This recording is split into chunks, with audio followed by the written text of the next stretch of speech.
السلام عليكم ورحمة الله وبركاته. أعزائي التلاميذ، إليكم تصحيح التمارين المرفقة بدرس الجانبية التopografia.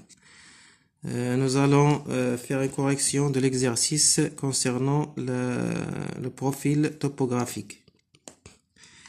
Pour l'exercice 1, trouvez l'équidistance de chaque carte topographique. Pour la carte numéro 1, comme vous voyez ici, cette courbe de niveau présente un numéro de 160, c'est-à-dire tous les points qui appartiennent à cette courbe de niveau ont une altitude de 160 mètres. Aussi, cette courbe de niveau, les points appartenant à cette courbe ont une altitude de 220 mètres. Donc, pour calculer l'équidistance, on va faire une soustraction entre 220 et 160 et on va diviser par 3. Pourquoi? Parce qu'il y en a 3 écarts. Voici le premier écart, deuxième écart, troisième écart entre 220 et 160. Et on va faire cette opération-là. 220 mètres moins 160 mètres divisé par 3 est égal à 20 mètres. إذن باش نخرجوا تساوي البعد كنديروا 220 ناقص 160 متر مقسومة على 3. لماذا؟ لأن هناك 3 فوارق بين 220 و 160. La même chose pour calculer l'équidistance au niveau de la carte 2. Comme vous voyez ici, les points appartenant à cette courbe de niveau ont une altitude de 320 mètres. 320 mètres. Et les points appartenant à cette courbe de niveau ont une altitude de 240 mètres. Donc, pour calculer l'équidistance de ces cartes, on va faire une soustraction entre 320 et 240 et on va diviser par 2. Pourquoi par 2? Parce qu'il y en a 2 écarts. إذن باش نتعرفوا على تساوي البعد ديال هذه الخريطة كنشوفوا هنايا 320، يعني جميع النقط اللي كتنتمي لهذا المنحنى ترتفع عن سطح البحر 320 متر. هنايا 240 كندير 320 ناقص 240 وكنقسم على جوج. علاش على جوج؟ لان هنايا كاين جوج الفوارق هنا. نفس الشيء بالنسبه للخريطه الثالثه، كندير 100 ناقص 50 مقسومه على 5. Donc la même chose pour cette troisième carte, on met 100 mètres moins 50 mètres divisé par 5 parce qu'il y en a 5 écarts. Et on va passer, on a trouvé ici 10 mètres.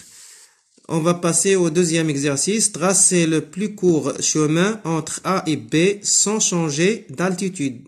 يعني اربط بين النقط A و B دون تغيير الارتفاع. ها هي النقطة A، ها هي النقطة B.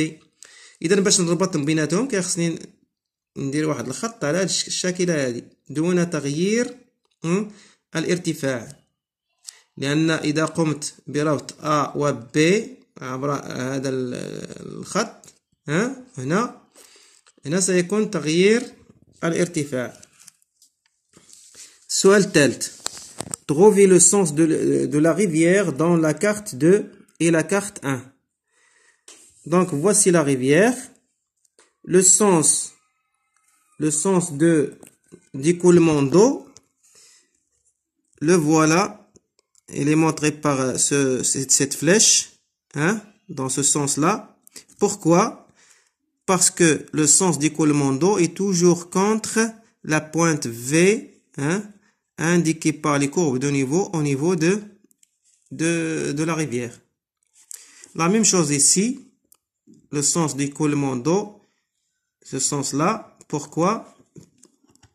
Parce que le sens d'écoulement d'eau est toujours contre la pointe V, indiquée par les courbes de niveau au niveau de la rivière. إذا اتجاه جريان النهر هو هذا. علاش؟ لأن منحنيات المستوى على مستوى النهر كيكون عندها الشكل ديال في، واتجاه جريان الماء كيف قلنا في القاعدة أنه يكون عكس رأس في. نفس الشيء هنايا عكس رأس في. نمر التمرين الرابع. Trouvez l'altitude des points suivants M, N, G et H. Pour le point M, il appartient à cette courbe de niveau. Cette courbe, au niveau de cette courbe, on a 50, on a 100. Donc, pour aller de 50 à 100, on va ajouter 10 mètres.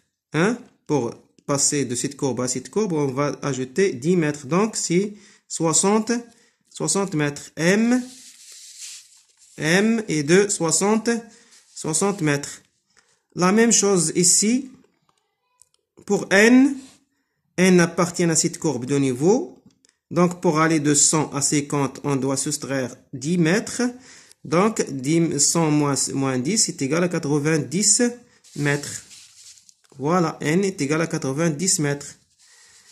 إذا باش نعرف أنايا شحال هو الارتفاع ديال النقطة N اللي كتنتمي لهذا المنحنى. هنا عندنا 100 وكنعرفوا بلي تساوي البعد هو 10. وباش نمشي من 100 ل 50 كيخصني نقص 10 ماشي نزيدها. إذا 100 ناقص 10 هي 90. إذا هنا 90 متر. بالنسبة للجي، الجي تنتمي لهذا المنحنى. هنايا كاينه فيه 320. إذا هذه النقطة جي ترتفع عن سطح البحر ب 320 متر. بالنسبة للآش، الآش هنا فيه 240 وهنا فيه آش. إذا هنايا واش نقص تساوي البعد في هذه الخريطة هو 40. إذا واش نقص 40 ولا نزيد 40 هنايا. إذا هنايا كنعرفوا حنا باللي اتجاه جريان النهر دائما من الأعلى نحو الأسفل. De l'amont vers l'aval. Le sens d'écoulement d'eau, toujours de l'amont vers l'aval. Puisqu'ici, c'est l'aval, donc on doit soustraire 40 mètres. إذا كيخصنا نقص 40 متر. إذا هنايا فيه 200 متر. 200 متر إيش؟ H ترتفع عن سطح البحر 200 متر. إذا H ترتفع عن سطح البحر 200 متر.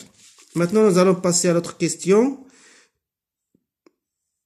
Où se trouve M par rapport à N? M par rapport à N.